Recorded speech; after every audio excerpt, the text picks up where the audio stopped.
Com o tema Emprego, Direitos e Democracia, 8 centrais sindicais realizam ato unificado na próxima segunda-feira, 1º de maio, para marcar o Dia do Trabalhador e da Trabalhadora. O evento será realizado no Vale do Anhangabaú, na região central de São Paulo, a partir das 10 da manhã. E tem presença confirmada, inclusive, do presidente Luiz Inácio Lula da Silva. Para falar com a gente sobre o 1º de maio, nós conversamos agora com o Sérgio Nobre, que é o presidente nacional da Central Única dos Trabalhadores, a CUT.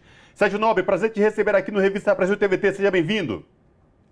Prazer é todo meu. Bom ver aqui a Ana, bom ver você, Cosmos. Sérgio, vamos falar então desse 1º de maio, 1º de maio histórico no que diz respeito com a presença de público no pós-pandemia. E um 1º de maio que vem com muitos significados. Queria te ouvir sobre este novo 1º de maio agora, na próxima segunda-feira, Sérgio.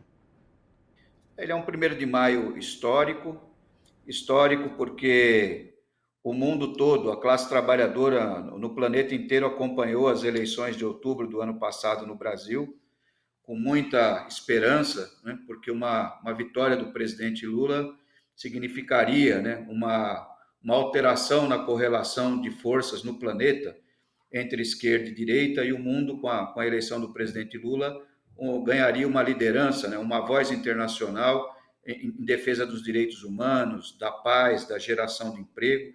Então, a vitória do presidente Lula não foi uma vitória só da classe trabalhadora brasileira, foi uma vitória da classe trabalhadora no planeta inteiro.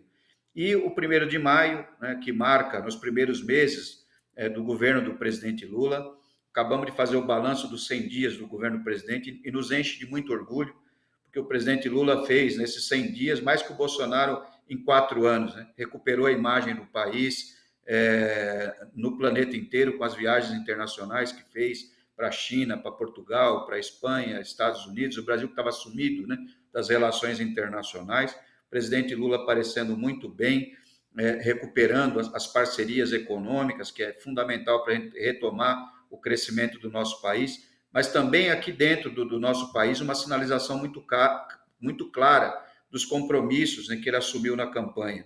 Então, todo o peso do governo e o seu empenho na promoção dos direitos humanos, a coragem com que apoiou o povo Yanomami, né, e retirou o garimpo ilegal das terras Yanomami, a solidariedade nas tragédias que aconteceram aqui, em especial no litoral norte de São Paulo. Enfim, o presidente tem sensibilidade para o sofrimento do povo, a instalação das mesas de negociação, atendendo a pauta dos trabalhadores, que é a retomada da política de valorização do salário mínimo, a reforma do modelo sindical, o fortalecimento da negociação coletiva, a regulamentação dos trabalhadores que trabalham por aplicativos, entregadores do iFood, os Uber, que trabalham sem direito nenhum, e são mais de 10 milhões de trabalhadores no Brasil, enfim, né? Então, nesses 100 dias, né, o presidente Lula tem dado sinalizações claras no sentido, né, de governar com a classe trabalhadora, recuperar os direitos, promover o desenvolvimento, e tudo que a gente quer na segunda-feira, no Vale do Anhangabaú, a partir das 10 horas, que o mundo veja, né? Que a classe trabalhadora está unida no Brasil, que o 1º de maio junta todas as centrais sindicais, é um 1º de maio unificado.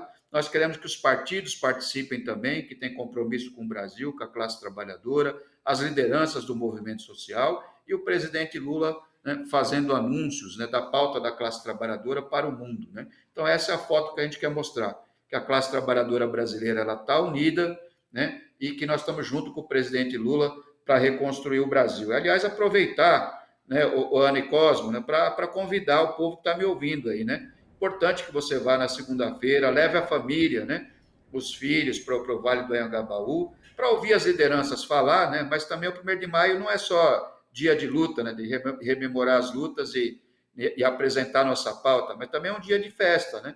Então vai ter vários artistas ali, vai ter dança, atos culturais, né? E é bacana, um momento bom de levar a família e curtir um momento ali com os filhos e contribuir com a luta dos trabalhadores. E aproveitando que o senhor falou sobre a valorização do salário mínimo, o governo federal está comprometido em fazer uma valorização permanente do salário mínimo. coisa que a gente não viu acontecer aí nos últimos 6 anos, por exemplo.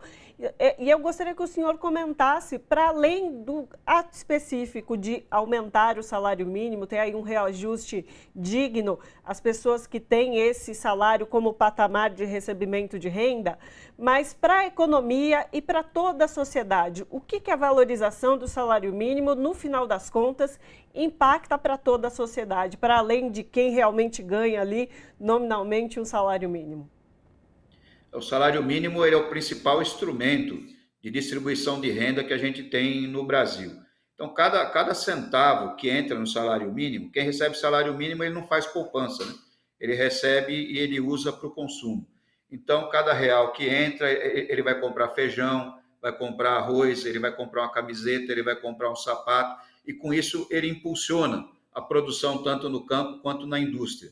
Impulsionando a produção, impulsiona a geração de emprego, a arrecadação de impostos.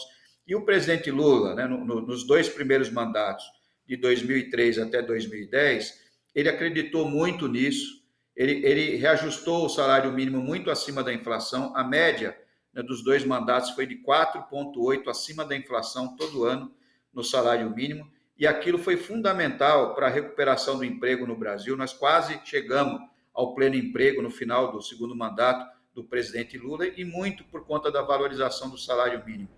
Então, não sei se as pessoas que estão me assistindo lembram, quem vivenciou esse período, a imprensa, muitos economistas conservadores diziam que o salário mínimo não podia subir acima da inflação, porque a Previdência ia arrebentar, porque isso ia gerar inflação, que ia voltar para a hiperinflação.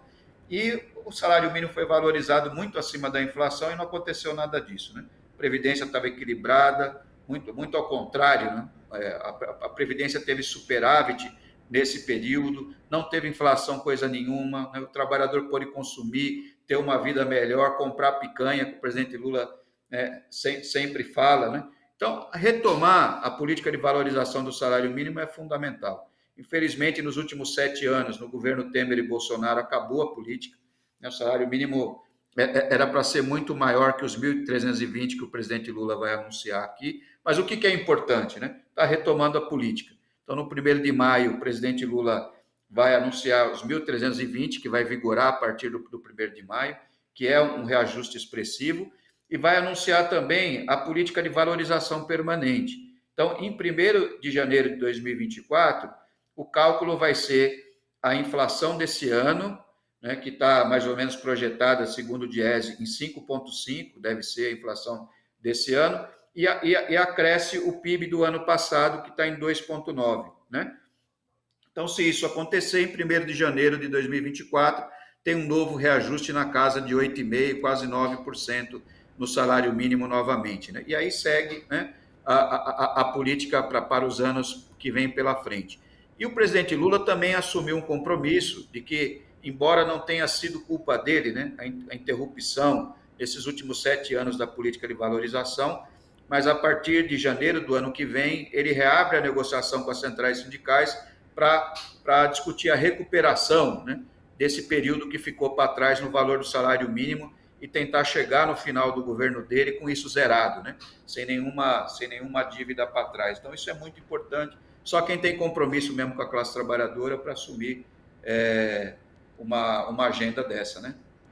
Sérgio, vamos falar também de um ponto importante reivindicado pelos trabalhadores centrais sindicais, que é a correção da tabela do imposto de renda. Isso é uma luta histórica e que as centrais sindicais estão em tratativas com o governo do presidente Lula. Queria que você pudesse falar também sobre essa questão da correção da tabela do IR, Sérgio. Então, nós, na conversa com o presidente Lula sobre o salário mínimo, o ministro Fernando Haddad estava também na conversa. Então, nós deixamos claro que a correção da tabela do imposto de renda é importante. E você tem uma forma perversa de você aumentar a arrecadação, é não corrigindo a tabela, né? E você vai arrochando e penalizando os trabalhadores.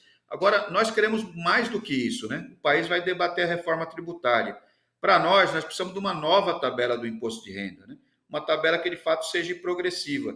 Não tem imposto mais justo, e nós dissemos isso para o ministro, do que o imposto de renda, né? Então, quem ganha mais tem que pagar mais, quem ganha pouco não paga nada ou paga pouco. É assim que funciona.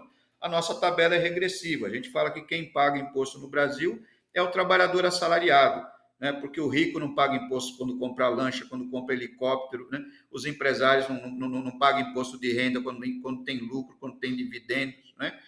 E a gente sabe que o sistema tributário de um país, quanto mais ele é focado na renda, ele é mais justo, e quanto mais focado na produção e no consumo, mais injusto ele é, como é o nosso modelo. Por que o sistema tributário não pode estar focado no consumo e na produção? Porque um trabalhador que ganha salário mínimo quando ele compra 1 quilo de café, lá num quilo de café tem imposto embutido. E ele paga o mesmo imposto que um cara que ganha R$1 milhão por mês. Isso não é justo. Então, a carga tributária tem que sair do consumo e da produção e tem que ir para a renda, que é isso que a gente defende. Agora, todo mundo paga proporcional ao que ganha. Então, você tem que ter uma faixa que comece com 1% e vá até 60%. E as pessoas vão se enquadrando conforme o seu salário. Assim é uma tabela justa.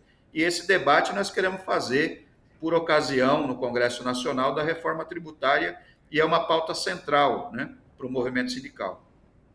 Agora, eu gostaria de resgatar uma questão que o senhor mencionou lá no começo da nossa conversa, que são os trabalhadores por aplicativos ou uberizados, como alguns especialistas mencionam. São aí categorias, vamos dizer assim, que não apenas uma categoria, mas são diversas categorias que se encaixam nessa nomenclatura, que acabam estando nessa condição, não tendo direitos garantidos, né? Qual tem sido a discussão entre as centrais sindicais sobre esse tema e a negociação também com o governo federal sobre uma possível legislação específica que garanta, de fato, alguma cobertura e segurança a esses trabalhadores e trabalhadoras? Esse foi um compromisso de campanha do presidente Lula. Ele fez disso um tema durante a campanha e que, vencendo as eleições, ele ia regulamentar esse tipo de trabalho, porque, né, colocaram na cabeça de jovens, né, são garotos, de que ele é empreendedor, de que ele não deve ter carteira assinada, enfim, de que essa é a relação moderna de trabalho, mas que, como o presidente dizia, né, ele não é empreendedor coisa nenhuma, né, é um trabalhador precarizado que não tem direito a nada. E a gente vê jovens, né, que trabalham ali na Avenida Paulista, aqui em São Paulo, a gente vê de maneira clara, né, os garotos entregando, né, a comida, né, com bicicleta, e muitas vezes a bicicleta nem é dele, né, aquelas bicicletas do Itaú que aluga, né, não tem um lugar para parar, não tem um lugar para tomar água, trabalha que nem um doido, 18 horas por dia, chega no final do mês, não chega nem ao salário mínimo, quer dizer, isso não é empreendedorismo, né, isso aí é trabalho análogo à escravidão, né. E quando a gente vê que são jovens que estão começando a vida, é mais perverso ainda, né? E a gente vê também os trabalhadores aí que são os entregadores que trabalham com moto, né? A gente vê em dia de chuva, né? Muito legal a pessoa pegar o celular, pedir uma pizza, uma comida ali da sala, assistindo um filme, água lá fora, né? E daí, meia hora, a pessoa chega com a comida quentinha, né? Sem você ter que sair de casa, na porta da tua casa. É uma comodidade, né, que a gente tem que manter, um serviço importante. Agora, ele tem um custo, né? E esse custo não pode ser jogado na costa do trabalhador, né? Se ele cair, né, com a moto, quebrar a perna, não tem seguridade, não tem salário para pagar para ele, para sustentar a família, não tem quem recupera a moto, quer dizer, isso não é razoável, né? Então, esses trabalhadores, eles têm que ter a proteção básica. Não tem problema se o trabalhador não quer ser seletista, né? Se ele quer trabalhar em sistema de cooperativa, se ele quer fazer jornada parcial, se ele quer trabalhar para 3, 4 lojas com liberdade, não tem problema. Mas independente da forma de contratação, ele tem que ter um limite de jornada, né? Não pode trabalhar 20 horas por dia, sem ter limite, né? Tem que ter um limite máximo de jornada, tem que ter um salário mínimo, que não pode ser inferior ao salário mínimo nacional, tem que ter um piso da categoria, tem que ter assistência médica, né? Se ficar doente, tem que, sabe, ser atendido, né, nos hospitais. Se ele, sabe, se acidentar e precisar se afastar por meses do trabalho, ele tem que ter salário, seguro previdenciário. Essas coisas civilizatórias, nós não podemos permitir que isso aconteça, né? Então, nós queremos levar isso, né, tanto para os trabalhadores que trabalham em aplicativo com transporte de passageiro, que é o caso do Uber, quanto também os entregadores, seja de bicicleta, seja de moto. Esse é um compromisso que o presidente Lula assumiu e já tem uma mesa de negociação em andamento com as empresas e o governo e os trabalhadores para fechar um acordo em relação a isso. E nós estamos otimistas que nos próximos 30, 40 dias a gente possa anunciar uma regulamentação para esses trabalhadores. E vai ser o primeiro caso no mundo, viu? O Brasil vai ser um caso, Porque tem casos de regulação numa cidade, mundo afora, numa categoria, mundo afora. Agora, uma lei nacional não tem. Nós vamos ser exemplo para o mundo. Sérgio, aproveitar a oportunidade, lembrando aqui aos nossos telespectadores e ouvintes da Rádio Brasil Atual que a TVT, o YouTube da TVT e a Rádio Brasil Atual vão transmitir o 1º de maio a partir das 10 horas desta segunda-feira. Queria que você fizesse mais uma vez o convite aí para os nossos telespectadores, ouvintes e seus familiares. Muito bom. Aliás, eu quero ver vocês lá. Vamos transmitir. O 1º de maio é em São Paulo, mas era nacional, né? Nós queremos que o Brasil inteiro acompanhe o 1º de maio. E é isso, né? O 1º de maio é um momento da gente encontrar as pessoas, né? É muito importante que os trabalhadores bancários, os metalúrgicos, os professores, é um ponto de encontro, né? Um se encontra ali na praça para bater papo, discutir as condições de trabalho, como os trabalhadores se organizam. Pessoa que é solteira, de repente, pode até arrumar um namorado, uma namorada lá, não é isso? Está lá tomando uma cervejinha com o povo e participando da luta, né? Ajudando a organizar a classe trabalhadora e também tendo um momento de descontração com a família, no show, momento de encontrar os filhos, né? Porque a gente sabe que um dos grandes problemas da família é isso, né? Ter um momento para estar com a esposa, os filhos e tal, se divertindo, e o 1º de maio vai proporcionar isso. Então, se organizem, vamos lá, vamos nos encontrar no 1º de maio, dia de luta da classe trabalhadora. Dia de luta e de comemoração, como o senhor bem colocou, os dois elementos juntos ali no Vale do Anhangabaú. Então, conversamos com o Sérgio Nobre, que é presidente nacional da Central Única dos Trabalhadores e Trabalhadoras. Foi um prazer falar contigo hoje.